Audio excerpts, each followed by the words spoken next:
This is the day that the Lord has made, so let us rejoice and be glad in it. Hello and happy Friday. God bless you. I am Pastor AD, pastor of True Vine MBC here in Houston, Texas, and I thank you so much for joining us for what I like to call the pastoral moment. This is the time I get to encourage you and enlighten you with the Word of God. And today, I want to encourage you to be courageous. Continue to be courageous for Christ. Be courageous for Christ. Don't give in. Don't give up. Be courageous. Don't be down. Don't let go. Don't throw in the towel. Be courageous. Be courageous. Joshua 1 verses 6 and 9 says, "Be strong and courageous, because you will lead these people to inherit the land I swore to their ancestors to give them. Be strong and very courageous. Be careful to obey all the law my servant Moses gave you. Do not turn from it to the right or to the left, that you may be successful wherever you go. Keep this book of the law always on your lips. Meditate on it both day and night, so that you may be careful to do everything written in it. Then you will be prosperous and successful." Ninth verse says, "Have I not commanded you? Be strong and courageous. Do not be afraid. Do not be discouraged, for the Lord your God will be with you wherever you go." How many of you believe that? So great courage comes by obeying and meditating on the word of God. It does. God reiterates to Joshua to be strong and very courageous. When a believer is not meditating on the word of God, you can quickly discern, because they easily get discouraged and overwhelmed with fear. Why fear? When the God we serve is in complete control of every circumstances, every situation that you're going through. He is in control. Whatever you're going through, He is in control. You think God has brought you this far to leave you in a broken place? Why would God do that? Why would He do that? And a lot of us think that. A lot of you all think that you're gonna fail, that it's over, that God has given up on you, but that's not true. Encourage yourself and know He will bring you out, knowing He's going to keep you lifted, knowing the battle is already won, knowing He has already prepared a way of escape for you. Don't grow weary while we're doing, for in due season you will reap if you faint not. Your blessing is after this. Somebody say that your blessing is after this. Then we have 1 Samuel chapter 17, verses 45 through 47. David said to the Philistine, "You come against me with sword and spear and javelin, but I come against you in the name of the Lord Almighty, the God of armies of Israel, whom you have defied." 46 verse says, "This day the Lord will deliver you to my hands, and I will strike you down and cut off your head. This very day I will give the carcasses of the Philistine army to the birds and the wild animals, and the whole world would know that there is a God in Israel." And then 47 verse says, "All those gathered here will know that it is not by sword or spear that the Lord saves, for the battle is the Lord's, and He will give all of you into our hands." So you can't feel defeated by being discouraged because of your enemy's weapons. It would behoove you to remember that you have the greatest weapon. You have the greatest weapon. Did you know that? The Word of God, prayer, and Jesus Christ. God will destroy their weapons, your enemy's weapons. You have to have the courage of David, that kind of heart, being greatly confident in God, knowing you're coming out of this thing victorious. So stand still and see the salvation of the Lord. You have to know that this day you're coming out. You are an overcomer.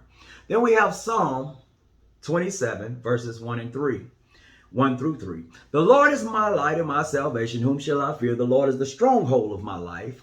Of whom shall I be afraid? When the wicked advance against me to devour me, it is my enemies and my foes who will stumble and fall.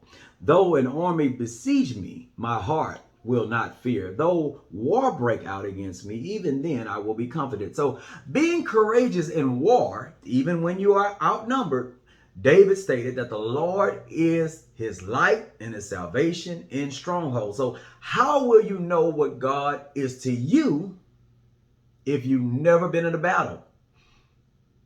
How would you know? How would you know? How can you discern that? How will you know what it's like to have a relationship with God and you never been in a battle. You never experienced God in that manner. How would you know? So how do you defeat something you can't kill? How do you defeat something you can kill? Huh? How do you do that? So God has placed battles in your life to mature you so you can be utilized for his purpose. Don't fear while in battle. Victory is already yours. The victory is already yours. Be confident in the Lord. Be confident in the Lord and lean not to your own understanding, but in all thy ways acknowledge him and he will direct your path. And that's the word of God. Then we have Philippians chapter 1, verses 12 and 14. Now I want you to know, brothers and sisters, that what has happened to me has actually served to advance the gospel. Verse 13. As a result, it has become clear throughout the whole palace guard and to everyone else that I am in chains for Christ. I am in chains for Christ. This is Apostle Paul talking. And because of my chains, most of the brothers and sisters have become confident in the Lord, and they're all the more to proclaim the gospel without fear. So you have to be courageous even in your chains. You have to be courageous even in your chains. Encourage others while in chains. Encourage others while in chains. Well, what represents chains? You have to run this Christian race without fear while experiencing difficult circumstances. Okay, so that's your chains, circumstances, the things you're going through. That's your chains. That's what at times circumstances can hold you to a certain place of depression and on and on. And it can, because we're human. Always remember, your circumstances is not and will never be greater than God. Always remember that. Your circumstances are not, will not, and will never be greater than God. No matter what the challenges are in life, no matter what come what may, nothing is greater than God. Nothing. Your bills, trouble, death, wherever it is, whatever you're going through, nothing is greater than God. Remember to trust God and be of good courage. And I pray that you're encouraged today, that you're enlightened with the word of God, and that you are truly ready to run for God. So remember that. Stay encouraged. Remember who God is. Remember the God we serve. The God we serve, Jesus Christ. He will never leave you nor forsake you. So keep that in mind, trust in God, and keep running this race. Keep running this race for God, and just do it. I'm telling you, everything is fit and made for your purpose. Everything will work out for the good of them who love the Lord and for those who are called according to his purpose. God bless you. May you have a blessed weekend and a great Friday. And I pray that you tune in Sunday for the word of God.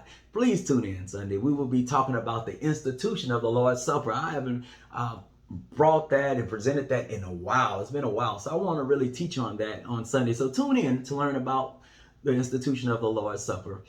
Until next time, God bless you. You know it, True Vine. We love you. We're praying for you. You know why? Because we are the Church of Love. God bless.